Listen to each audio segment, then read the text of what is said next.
বাড়িতে বাড়ি থেকে টোকায় নিয়ে আসবো, মাটির তলে ঢুকলে সেখান থেকে বের করে নিয়ে আসবো। বাংলাদেশের রাজনীতিতে ক্ষমতা বদলালে অনেক মুখ আড়ালে চলে যায়, কিন্তু কিছু নাম থেকে যায় বিতর্কের কেন্দ্রে। এক সময় যাকে রাষ্ট্রের সবচেয়ে শক্তিশালী নিরাপত্তা কর্মকর্তাদের একজন বলা হতো, যার নাম শুনলে রাজনৈতিক বিরোধীরা অভিযোগ তুলতেন ভয় আর দমন পীড়নের, সেই বেনজির আহমেদ আজ নিজেই আন্তর্জাতিক গ্রেপ্তার অভিযানের আসামি। যে কর্মকর্তা বছরের পর বছর রাষ্ট্রের ক্ষমতার কেন্দ্রবিন্দুতে ছিলেন, যিনি র্যাব প্রধান থেকে পুলিশের সর্বোচ্চ পদে উঠেছিলেন, সেই মানুষটিকেই এবার আটক করেছে ইন্টারপোলের সহায়তায় দুবাই পুলিশ। প্রশ্ন উঠছে, এটি কি শুধুই একজন সাবেক কর্মকর্তার দুর্নীতি মামলা, নাকি বাংলাদেশের ক্ষমতার পালাবদলের পর পুরনো রাষ্ট্র ব্যবস্থার সবচেয়ে আলোচিত মুখগুলোর পতনের প্রতীক? বেনজির আহমেদ বাংলাদেশের নিরাপত্তা ও আইন শৃঙ্খলা বাহিনীর অন্যতম প্রভাবশালী কর্মকর্তা হলেও তার পুরো কর্মজীবন জুড়েই নানা বিতর্ক তাকে অনুসরণ করেছে।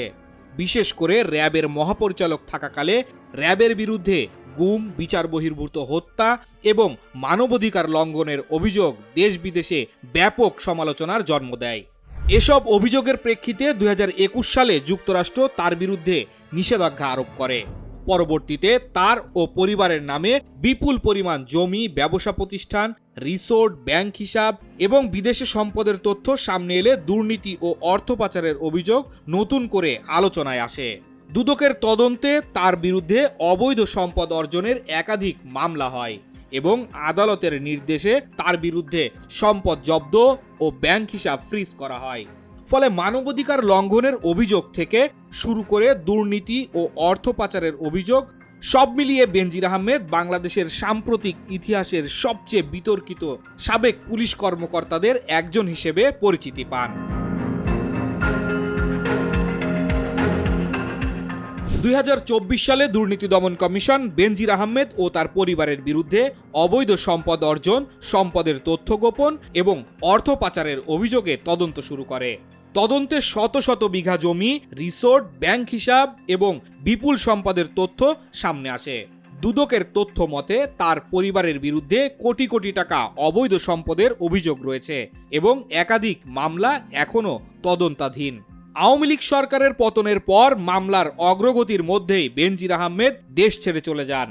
পরে আদালত তাকে পলাতক ঘোষণা করে এবং আন্তর্জাতিক সহযোগিতা চাওয়া হয়। ইন্টারপোলের সহায়তায় তাকে খুঁজে বের করার উদ্যোগ শুরু হয়। সবশেষ 12 জুন দুবাই পুলিশ তাকে আটক করে। 14 জুন বাংলাদেশের স্বরাষ্ট্রমন্ত্রী সংসদে বিষয়টি আনুষ্ঠানিকভাবে নিশ্চিত করেন। বাংলাদেশ সরকার এখন তাকে ফিরিয়ে আনার প্রক্রিয়া শুরু করেছে। স্বরাষ্ট্র মন্ত্রণালয়, পররাষ্ট্র মন্ত্রণালয় এবং দুদক যৌথভাবে কাজ করছে।